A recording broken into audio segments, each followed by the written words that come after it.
గుంటూరు జిల్లా ఉండవల్లిలో బలవంతపు భూసేకరణపై సిపిఎం ఆగ్రహం వ్యక్తం చేసింది.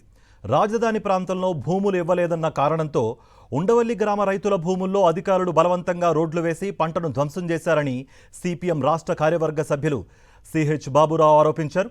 బాధిత రైతులను కలిసి పరామర్శించి వారి సమస్యలను అడిగి తెలుసుకున్నారు. ఉండవల్లిలో ప్రస్తుతం జరుగుతున్న బలవంతపు భూసేకరణ, బుల్డోజర్లతో భూములను చదును చేయడాన్ని తీవ్రంగా ఖండిస్తున్నట్లుగా చెప్పారు.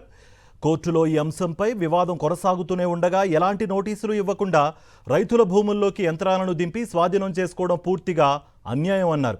రైతులతో పాటు అడ్డుకున్న మహిళలపై అధికారులు దౌర్జన్యానికి దిగడం అమానుషమని ఆగ్రహం వ్యక్తం చేశారు.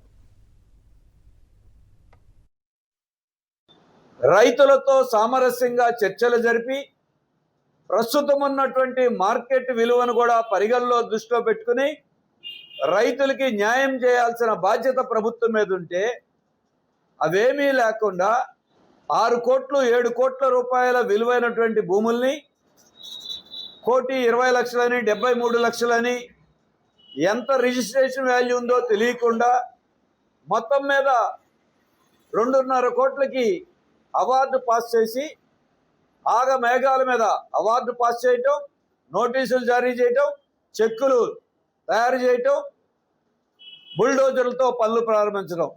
ఈ ఆగమేఘాల మీద ఎందుకు ఎంత ఆదుర్ద? 12 సంవత్సరాల క్రితం భూములు తీసుకున్నటువంటి 50,000కు పైగా ఎకరాలు అభివృద్ధి చేయటానికి, ఆ రైతులకి ప్లాట్లు ఇవ్వటానికి 12 ఏళ్ళు మీకు పట్టలేదా? చాలలేదా? కానీ ఇప్పుడు మాత్రం నిమిషాల్లో గంటల్లో భూములు తీసుకునేటువంటి ప్రయత్నం చేస్తూ ఉన్నారు. ఇది సరైన పద్ధతి కాదు. మరిన్ని అప్డేట్స్ కోసం ఛానల్ ను సబ్స్క్రైబ్ చేయండి. నోటిఫికేషన్స్ కోసం బెల్ ఐకాన్ పై క్లిక్ చేయండి.